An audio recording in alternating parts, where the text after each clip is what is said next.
Kata Nabi, kalau salatnya ingin sempurna dimulai dari wudu. Yang pokok dalam wudu itu ada 4. Sisanya sunnah. Awas, kalau yang 4 ini tidak sempurna maka batal wudunya. 1. Faghsilu wujuhakum, basuh wajahnya. Kalau disebutkan wajah dalam bab wudu, itu tidak ada yang lain kecuali bagian tampak muka, gitu ya. Kalau yang punya jenggot, itu termasuk janggutnya di selai-selai. Sifat wudu cuma ada 3. 1, pakai keran. 2, pakai gayung. 3, air yang mengalir. Ya, seperti di sungai ada air mengalir itu nggak ada masalah. Tapi kalau menggunakan gayung atau semisalnya, Nabi itu diriwayatkan dalam hadis itu sangat menghemat air. Bahkan pernah beliau kemudian berwudu, kalau kita kemudian hitung itu hanya sejumlah Pak, seaqua gelas Pak, cukup. Atau yang kedua menggunakan keran ya. Kalau sekarang kita ada keran, contoh ini kerannya. Ya. Kerannya agak tinggi sedikit. Dan kita sesuaikan. Ambil airnya. Misal contoh, ghasala. Ghasala itu bukan ditumpahkan, ambil air, tumpahkan di tempat yang akan dibasuh gini. Yang telunjuk itu kemudian menghapus atau menghilangkan kotoran di sela-sela mata, contoh. Yang jempol menghilangkan kotoran di sela-sela telinga bagian belakang di sini. Ya. Kalau misalnya saya mulai ambil airnya, kemudian saya tumpahkan di sini. Yang telunjuk membersihkan di jari-jari di sini, di sela-sela mata. Yang jempol kemudian membersihkan di sela-sela di bawah telinga sini. Kemudian di selesai. 1. Tahan sebentar ya, ini praktek dulu sebentar. 2. Wa aidiakum ilal marafiq, ini yang sering keliru. Dan tangan sampai siku. Jadi saat kita mengambil air wudu, ambil airnya, tumpahkan dari sini ilal marafiq sampai ke siku ke sini. Balikan lagi ke depan. Jadi bukan kerannya dibeginikan, sikunya dibeginikan, takut, bukan. Jadi bukan siku diteruskan ke bawah. Yang tepat itu ambil airnya, kemudian basuh dari sini sampai dengan ke sikunya. Hati-hati, ini ada maknanya.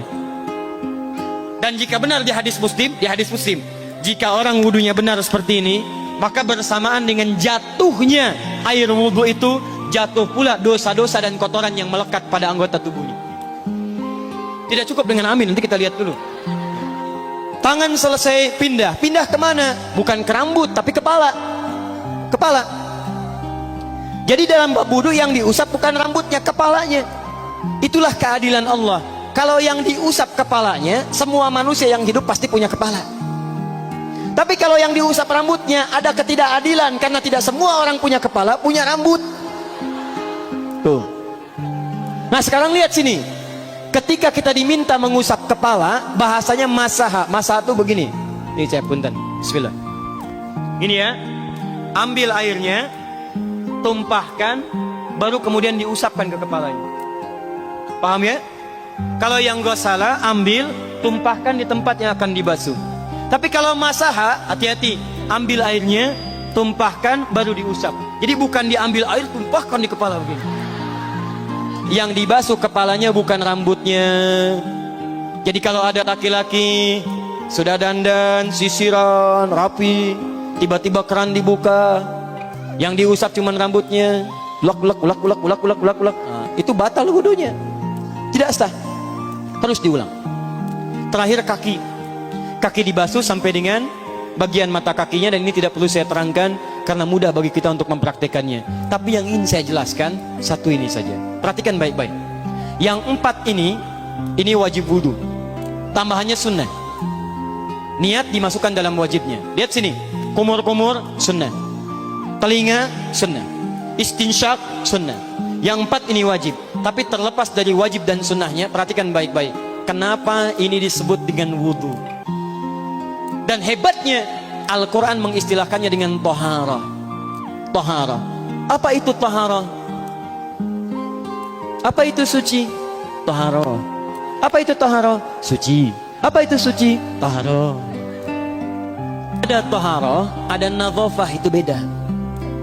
Kalau nadhafah, bersih luarnya, tapi belum tentu bersih dalamnya. Bisa jadi luarnya bersih tapi dalamnya najis.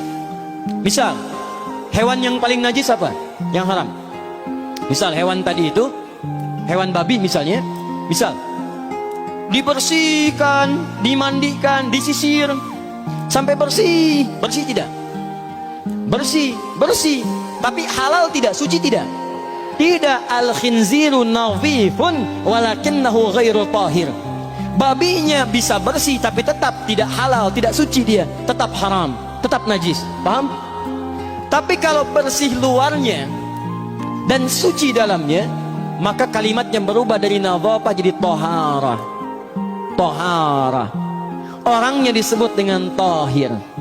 Kalau rajin dikerjakan disebut dengan mutatahhir. Wudu dalam Quran disebut dengan taharah. Seakan-akan memberikan pesan, maaf, orang yang wudu itu bukan hanya bersih fisik luarnya saja. Jadi kalau orang wudunya bersih, bukan cuma wajahnya yang bersih. Kalau wudunya benar, bukan kotoran di tangan saja yang hilang, tapi mohon maaf, fisik dalamnya itu ikut suci. Fungsi tangannya jadi bersih, fungsi wajahnya jadi bagus, fungsi lisannya jadi bagus. Makanya kata Nabi, kalau orang benar wudunya bersamaan dengan air wudu yang menetes, maka tumpahlah kotoran-kotoran di bagian fisik-fisik tubuhnya. Jadi kalau kita benar wudunya kumur-kumur, kukumur, masukkan misalnya, masukkan, keluarkan, bersamaan dengan keluarnya air itu, maka kotoran-kotoran di lisan pun ikut keluar. Tangan dibasuh, bersamaan dengan dibasuhnya tangan, fungsi tangan yang kotor-kotor itu ikut hilang. Hadis Muslim. Makanya orang yang setelah selesai wudu dia berdoa, apa wudunya? Apa doa wudunya? Asyhadu an la ilaha wa asyhadu anna Muhammadan Allahumma minat waj'alni minal, lihat sini, minal mutatahhirin, minat tawabin. Lihat, Bapak Ibu kan baru wudu, tapi kenapa doanya selesai tobat? Allahumma ja'alni minat tawabin. Ya Allah, jadikan saya termasuk orang tobat. Kita kan baru wudu, kenapa doanya baru selesai tobat? Sedangkan tobat itu mengakui kesalahan, menyesali kesalahan, dan berjanji meninggalkan yang salah, mengganti dengan yang baik-baik.